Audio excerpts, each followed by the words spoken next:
Hi. So today I'm here to talk about my self care journey. I often get asked how and when did I begin that journey. My name is Smita Kumar, and I'm going to talk about my journey to self care, which is deeply intertwined with my healing and spiritual journey. So bear with me, it is going to be a longer video. Now, this started somewhere 15 years ago. I was at the peak of my corporate career, and that is when I hit rock bottom in terms of my health and well being. I wouldn't have believed it if someone had said that I wasn't taking care of my health because I was very active. I had had a very active life. I used to go to the gym, do aerobics, play sports, swim, and I had a very healthy diet and healthy weight. So I thought I was all fine. Till one day when I collapsed before going to work. I had to call somebody to get to the hospital. And after 3 days of being in the hospital and going through all sorts of investigations, the doctor had only one conclusion that it was stress. And till that time, I had not listened to anybody, including my mother, who had told me that my lifestyle or the amount of stress that I was dealing with was not healthy. It was not sustainable. But that experience was a very rude shock. I think I took a blow where I felt that there was something that needed to shift dramatically because I had been sitting on issues, not doing anything, simply because I thought by not doing, they will all just vanish, which is what we often feel. And we hope that there is an easier way out rather than something very intense. So basically, what was happening is that I had been in a very toxic work environment. Even though I was at the peak of my career, it was a very demanding job. I was working nearly 15 to 18 hours a day, 7 days a week for months together. I had a team of almost over 400 people, and I was just 35 years old and with very little support, which meant that I had to deal with very demanding clients and stakeholders all by myself. And it was taking a toll on me. Two, I had gotten into a relationship at the workplace, which had become very messy and toxic because it was very deeply intertwined with my work. And so that did not help either. And so, if you look at my personal life and my professional life, both had gotten messy and both were intertwined. Now, at that time, I did not want to look at the problem because I couldn't think of a solution except to leave. And imagine at the age of 35, when all I had was this great career where I had been in one company for almost 8 years, and I felt I had made it big and I had to let it go. And so I was just pushing it away, not facing the problem, till it all blew up in my face. When 4 months later, there was no other solution except for me to leave. Oh, yes, I had an option to stay and fight it out. But at that time, I think I realized that even though I stayed and maybe I proved my point and I fought it out, whether that would mean that I was happier, more peaceful, and healthier. The answer was no. That meant, in fact, the contrary. I would have had to deal with a lot more stress, be in the warlike situation, and face a lot more toxic people and toxicity. So I decided to leave. I wrapped up my life in India. It was very, very hard, very sad. And I packed my entire world in just 2 suitcases and left for the US because I had some family and friends who said I could come and be with them for some time because they knew my context. So I went to the US. Now, when I went to the US, I didn't have any plan what I was going to do. I just thought it was a break. However, the mere idea of coming back to India or joining the corporate world was so nerve wracking that I couldn't think of coming back, which meant I had to think of other options. And it is at that time that I realized that I had burnt out. So, if you ask me what was responsible for my self care journey, well, it was burnout. It was a very toxic work environment and personal relationship that led me into a life where I was seeking well being. When did it happen? It happened nearly 15 years ago. And when I reached the US, I found out a course, a doctoral program where I could study. The idea of being in a new country and studying and doing something very different was so appealing that I was ready to face yet another fear, which was to take an exam. I'm not the paper pencil or timed exam person. And here I had to take a GRE in less than like 2 months or 1.5 months. I prepared, and I had very loving people who supported me through this. I prepared and I managed to get decent enough grades to get into the program. And just 6 months after reaching the US, I had a letter of admissions to this university where I could start the program in the coming fall.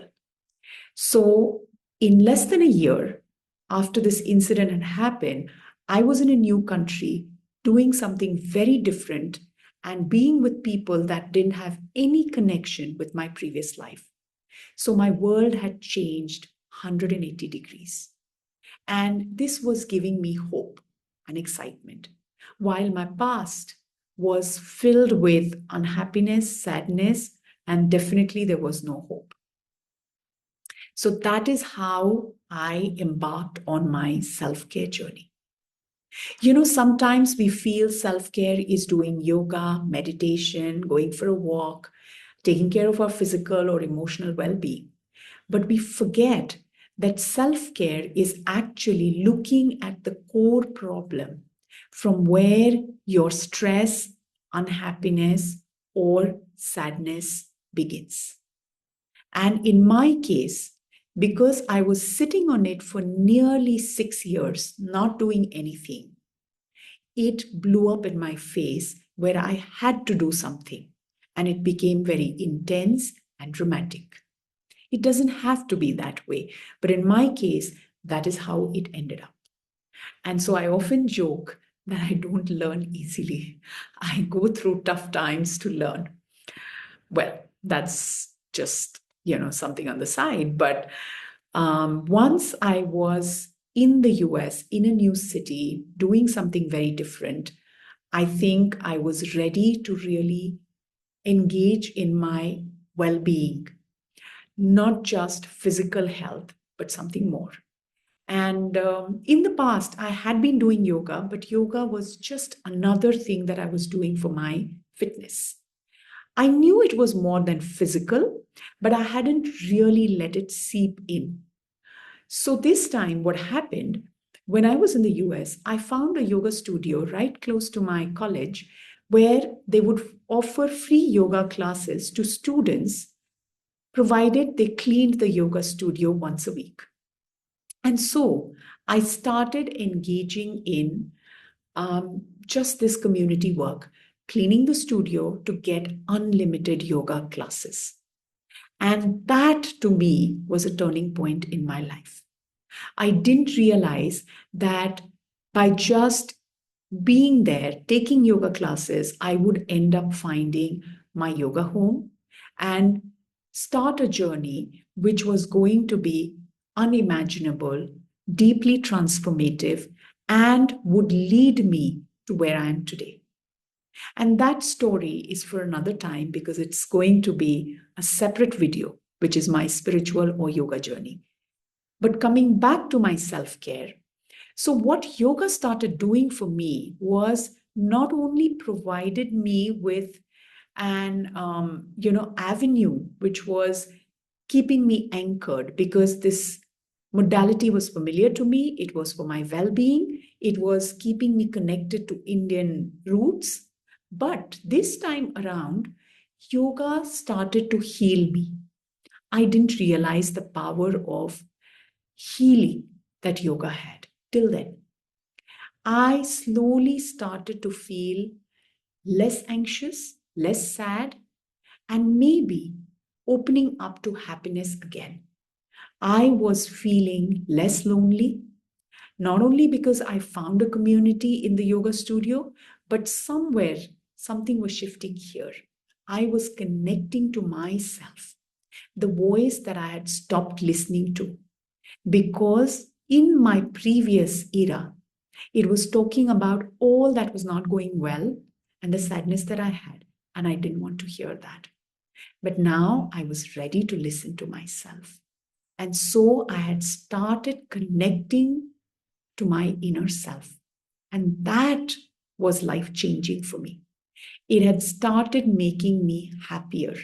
I had become joyful. I had started making new friends.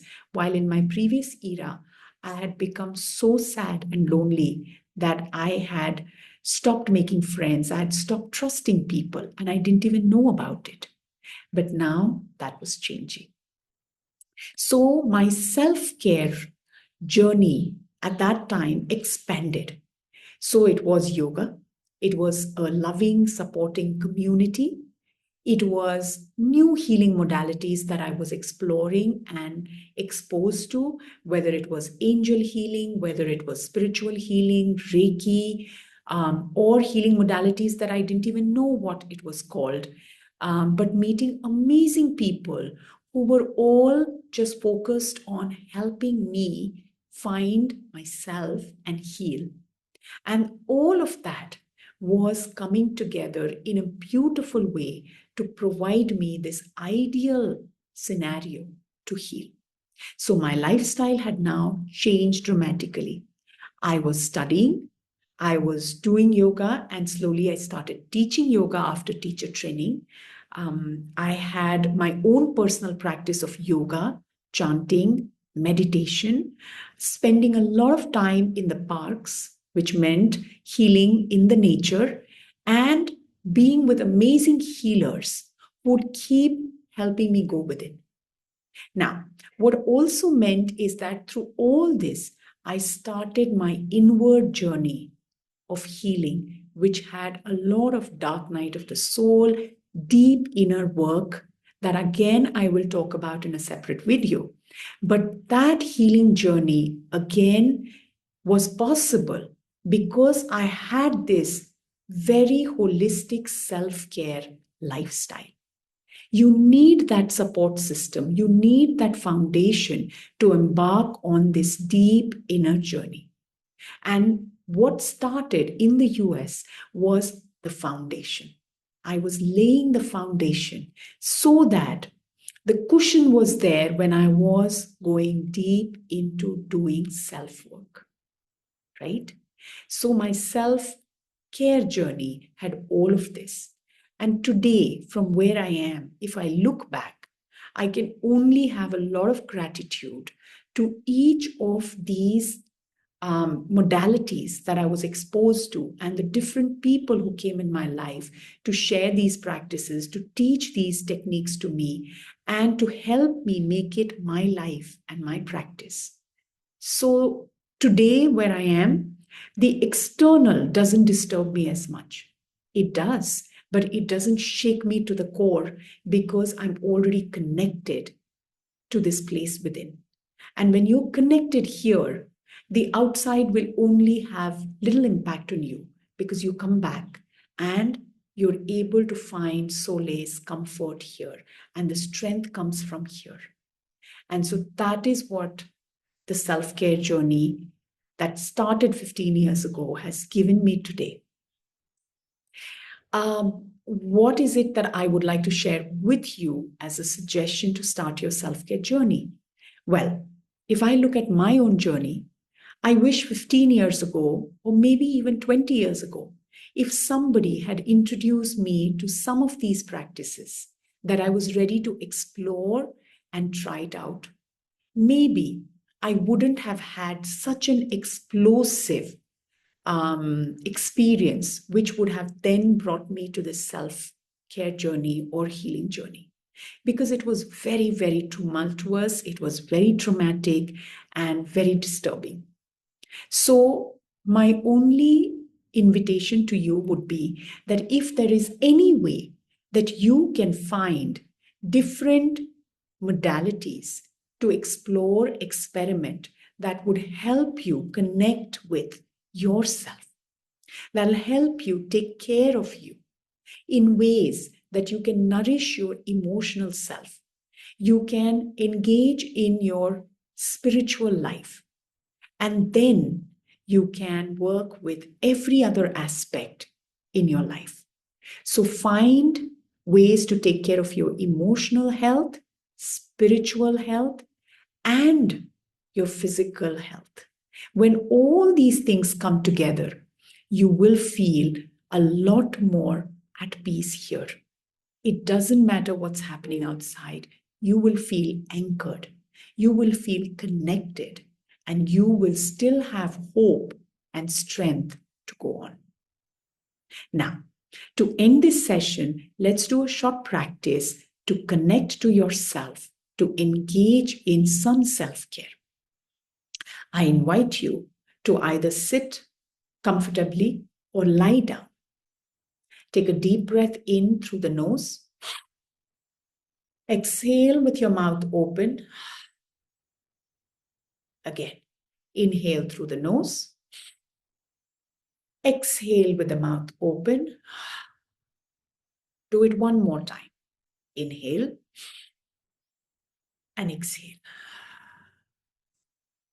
Now, next inhalation, take the breath in to the heart chakra, which is center of your chest. Inhale to the center of your chest. Exhale through the nose.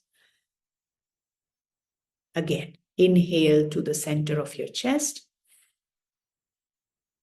Exhale. Continue. Inhale.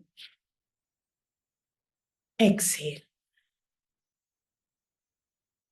Inhale to the heart center. Exhale. Inhale. Exhale. Now, feel your toes, your ankles in both legs, your knees, your hip joints, lower back, middle back, upper back. Connect with your belly, your chest, shoulders. Take all your attention to your fingers, your wrist, your elbow, your shoulders, neck region, your jaw, back of your head, your entire face, and the top of your head. Trying not to change anything, just becoming aware of your physical form and any sensation that you have felt along this scanning that you did right now, your body scan. Just be aware of it. Adjust your body if you need to become more comfortable. Otherwise, I invite you to bring all your attention to the center of your chest, which is your heart chakra. See a speck of white light there. If you cannot see, imagine like a little star in the center of your chest. This is you, the real you. See the bright light inside you, pure bright light, where everything is perfect. It may be hard to believe for your mind, doesn't matter. Just know that this light is shining like a star. And just like the way star shines, you shine. without being concerned about anything external. You shine because that's your light and that's your nature. Everything is in abundance there. Keep looking at the bright light that you're emitting. And with that beautiful white light, there is no darkness around. It is pure white light. Unconditional love lies there. Pure joy. Think of anyone or any entity that you believe in who embodies pure love for you. Whether they are on this earth or not doesn't matter. Whether they are living or not doesn't matter. Whether they are human or an entity, divine being, doesn't matter. Think of one entity that reminds you of unconditional love. When I say the words unconditional love, that image comes up for you. Bring that image up, place it in the center of your chest, and let that image fill you with unconditional love. If tears roll down, let it. You just focus on the unconditional love that is coming to you and filling your heart. And as it is filling your heart, the star inside you is shining even more brightly. Beautiful, bright, white light that you are. And that light is becoming more brighter. It's becoming brighter, bigger, and powerful. Your entire body is shining with that light. And your aura, the space outside your body, is shining with that light. You are this light, and you shine because that's your nature. Let no one or nothing dim your light. Keep telling yourself, my nature is to shine, to be bright. I am unconditional love, pure unconditional love. I attract unconditional love. I share unconditional love. I am unconditional love. I attract unconditional love. I share unconditional love. I shine. Stay with it for a few moments. Feel the energy in your body. Take a deep breath in. Exhale. Let this energy flow in your body and through the soles of your feet go into the earth. You're growing roots from the soles of your feet and the roots go into the Mother Earth, anchoring this energy in your reality, where you will feel this beautiful energy of unconditional love in your life. Thank everyone and anyone who supported you through this practice. Gratitude helps bring in more of what works for us. I am grateful for your presence and for you to have received this. When you're ready, you may open your eyes. Thank you so much for being here, for listening to me, for doing this practice, and for being concerned about your self-care. Because it is no coincidence that you're here today to listen to my journey of self-care. Because somewhere your soul is resonating with self-care. And you are drawn to this. Either you are already on this journey or you would like to embark on this journey. If you like to know more about it or you want to connect with me, my contact details are shared below. Please reach out to me. Otherwise, I wish you well and I wish you lots of love and light. Keep shining.